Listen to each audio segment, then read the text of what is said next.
नमस्कार। Economics Awadh classes YouTube channel पर आपका स्वागत है। आज की क्लास में हम लोग लगभग 25 बहुविकल्पी प्रश्नों को सॉल्व करेंगे।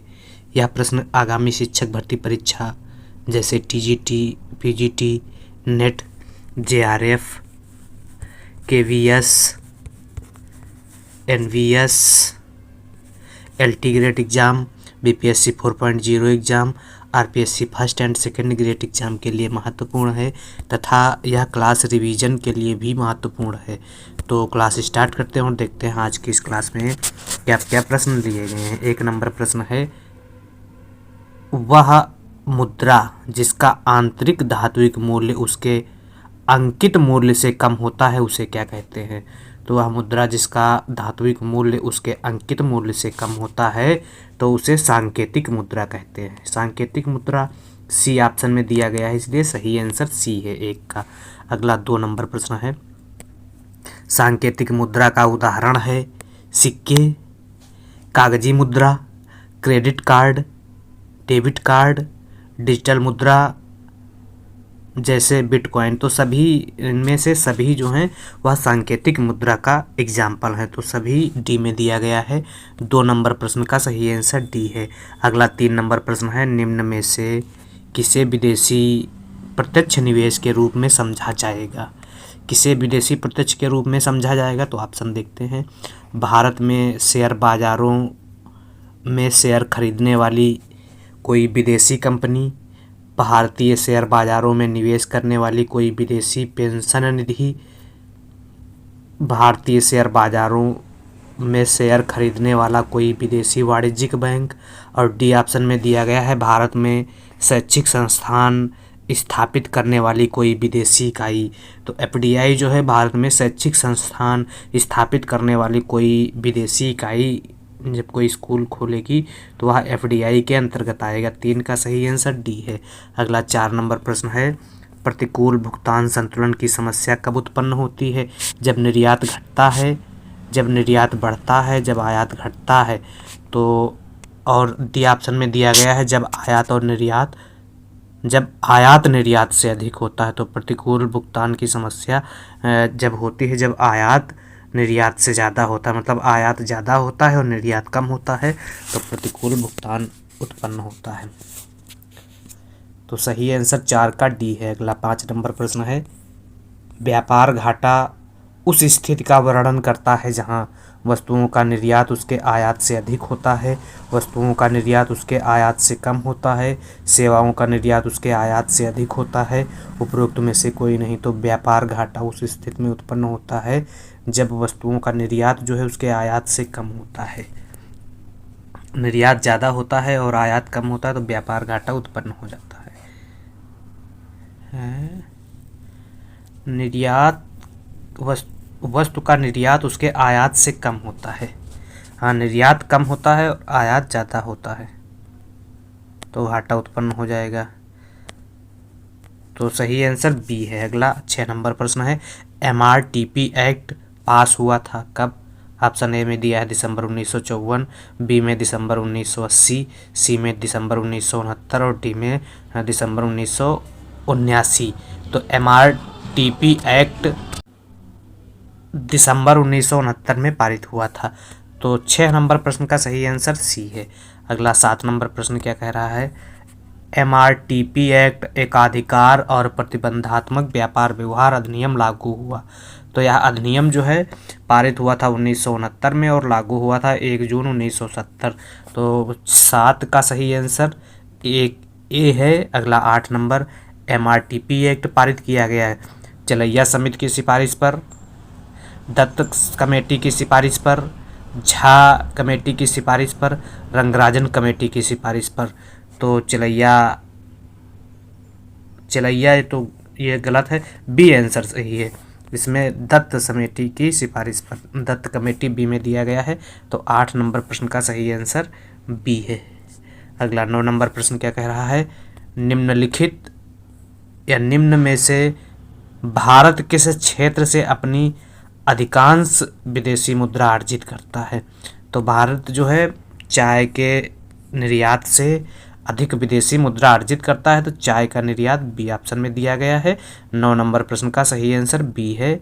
अगला 10 नंबर प्रश्न है, 1 फरवरी 2024 को केंद्रीय वित्त मंत्री निर्मला सीतारमण द्वारा प्रस्तुत अंतरिम बजट के बारे में कौन सा कथन सही है? यह उनका 6वां बजट होगा। 2024 में यह 6वां बजट होगा। तो सही आंसर 10 का सी है। अगला 11 नंबर प्रश्न है, वह न्यूनतम धनराशि है जो बैंक को भारतीय रिजर्व बैंक के पास जमा के रूप में रखनी होती है? तो नगद आरक्षित अनुपात को व्यापारिक बैंकें जो हैं आरबीआई के पास नगद रूप में रखती हैं। तो सही आंसर न्यूनतम रूप में रखती हैं। सही आंसर जो है सी है 11 नंबर प्रश्न का। अगला 12 नंबर प्रश्न है, नाबार्ड की स्थापना कब हुई थी? 1 अगस्त 1947, 1 अप्रैल 1951, 26 जनवरी 1950, 12 जुलाई 1982। तो डॉक्टर शिवरमन समिति की अनुशंसा पर 12 जुलाई 1982 को नाबार्ड बैंक की स्थापना हुई। और नाबार्ड जो है कृषि एवं ग्रामीण विकास के लिए ऋण देने का काम करता है। गांव के विकास के लिए, कृषि के लिए ऋण देने की सर्वोच्च संस्था है या बैंकिंग संस्था है। तो इसलिए नाबार्ड की स्थापना जो है 12 जुलाई 1982 को हुई थी। सही आंसर 12 का डी है। अगला 13 नंबर प्रश्न है, नाबार्ड का मुख्यालय कहाँ है? मुंबई, कलकत्ता, नई दिल्ली, कोई नहीं। तो नाबार्ड का मुख्यालय जो है मुंबई में है। तो 13 नंबर प्रश्न का सही आंसर ए है। अगला 14 नंबर प्रश्न है, नाबार्ड का गठन सिफारिशों पर किया गया था? मल्होत्रा समिति, तो मल्होत्रा समिति जो है वह बीमा से संबंधित रखती है। रंगराजन समिति आयात निर्यात से, चिलैया समिति कर से। तो शिवरमन समिति की अनुशंसा पर नाबार्ड का गठन किया गया था, नाबार्ड की स्थापना की गई थी। तो 14 का सही आंसर बी है। अगला 15 नंबर प्रश्न है, वर्तमान में नाबार्ड के अध्यक्ष कौन है? तो वर्तमान में नाबार्ड के अध्यक्ष जो है वह गोविंदा राजुलू चुनताला है, नहीं, श्री साजी के वी के हैं। हर्ष कुमार भनवाल, यह भी नहीं है। अजय त्यागी, तो बी आंसर सही है 15 का। अगला 16 नंबर प्रश्न क्या कह रहा है, देखते हैं। भारत की कितने प्रतिशत जनसंख्या नगरों में रहती है? तो नगरों में जो जनसंख्या रहती है वह 31.16% है। तो 31.16% ए ऑप्शन में दिया गया है। 16 नंबर प्रश्न का सही आंसर ए है। 17 नंबर प्रश्न है, भारत सरकार द्वारा जनसंख्या का अब कौन सा चरण अनुभव किया जा रहा है? प्रथम, द्वितीय, तृतीय, चतुर्थ। तो भारत सरकार द्वारा अब जनसंख्या का जो है तृतीय चरण अनुभव किया जा रहा है। 17 नंबर प्रश्न का सही आंसर सी है। अगला 18 नंबर प्रश्न है, जनसंख्या विस्फोट जननांकीय संक्रमण की किस अवस्था से संबंधित है? तो जनसंख्या विस्फोट जननांकीय संक्रमण की वह तृतीय अवस्था से संबंधित है। तृतीय अवस्था सी में दिया गया है। 18 नंबर प्रश्न का सही आंसर सी है। अगला 19 नंबर प्रश्न है, जनसंख्या विस्फोट का अर्थ है जन्म दर का घटना, मृत्यु दर का घटना, जन्म दर तथा मृत्यु दर के अंतर का घटना, जन्म दर तथा मृत्यु दर के अंतर का बढ़ना। तो जनसंख्या विस्फोट जो है जन्म दर तथा मृत्यु दर के अंतर का बढ़ना होता है। तो 19 नंबर प्रश्न का सही आंसर डी है।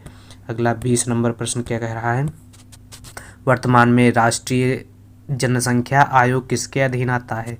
नीति आयोग, स्वास्थ्य एवं परिवार कल्याण मंत्रालय के अधीन, मानव संसाधन विकास मंत्रालय के अधीन और ग्रामीण विकास मंत्रालय के अधीन। तो वर्तमान में जो जनसंख्या आयोग है वह स्वास्थ्य एवं परिवार कल्याण मंत्रालय के अधीन कार्य कर रहा है। 20 नंबर प्रश्न का सही आंसर बी है। अगला 21 नंबर प्रश्न है, जनसंख्या वृद्धि और को जननांकीय संक्रमण का सिद्धांत अंतर संबंध करता है? प्रति व्यक्ति आय, खाद्यान्न पूर्ति, आर्थिक विकास, जीवन स्तर। तो जनसंख्या वृद्धि और जननांकीय संक्रमण सिद्धांत जो है वह जनसंख्या वृद्धि और वार्षिक व आर्थिक विकास में संबंध की बात करता है। तो आर्थिक विकास में संबंध 21 का सही आंसर सी है। अगला 22 नंबर प्रश्न है, माल्थस के जनसंख्या सिद्धांत के अनुसार मनुष्य की जनसंख्या में वृद्धि होती है। तो माल्थस जनसंख्या सिद्धांत के अनुसार जो है खाद्यान्न वह ज्यामितीय रूप में खाद्यान्न अंकगणितीय रूप में बढ़ता है और मनुष्य जो है या जनसंख्या जो है वह गुणोत्तर श्रेणी में बढ़ती है। तो गुणोत्तर श्रेणी सही आंसर हो जाएगा 22 का सी। अगला 23 नंबर प्रश्न है, जननांकीय संक्रमण सिद्धांत में जनसंख्या की आदर्श वृद्धि दर प्राप्त होती है प्रथम चरण में, तृतीय चरण में, द्वितीय चरण में, द्वितीय और तृतीय चरण के बीच में। तो जननांगिकी संक्रमण सिद्धांत में जनसंख्या की आदर्श स्थिति जो है वह तृतीय चरण में प्राप्त होती है। तो 23 का सही आंसर बी है। अगला 24 नंबर प्रश्न है, जननांकिकीय शब्द मूलतः किसने प्रयुक्त किया था? तो आस्ले क्विलार्ड ने जननांकिकी शब्द प्रयोग किया था सबसे पहले। नहीं, व्हिपल सीसी, ए आंसर सही है 24 का। 24 नंबर प्रश्न का सही आंसर ए है। इस प्रकार से आज की इस क्लास में हम लोगों ने 24 बहुविकल्पी प्रश्नों को सॉल्व किया। सिर्फ आंसर जाना, व्याख्या नहीं की गई थी। और अगली क्लास में हम लोग फिर 24 प्रश्न या 25 प्रश्न ऐसे ही सॉल्व करेंगे जो रिवीजन के उद्देश्य से महत्वपूर्ण है तथा आगामी शिक्षक भर्ती परीक्षा के लिए भी महत्वपूर्ण है।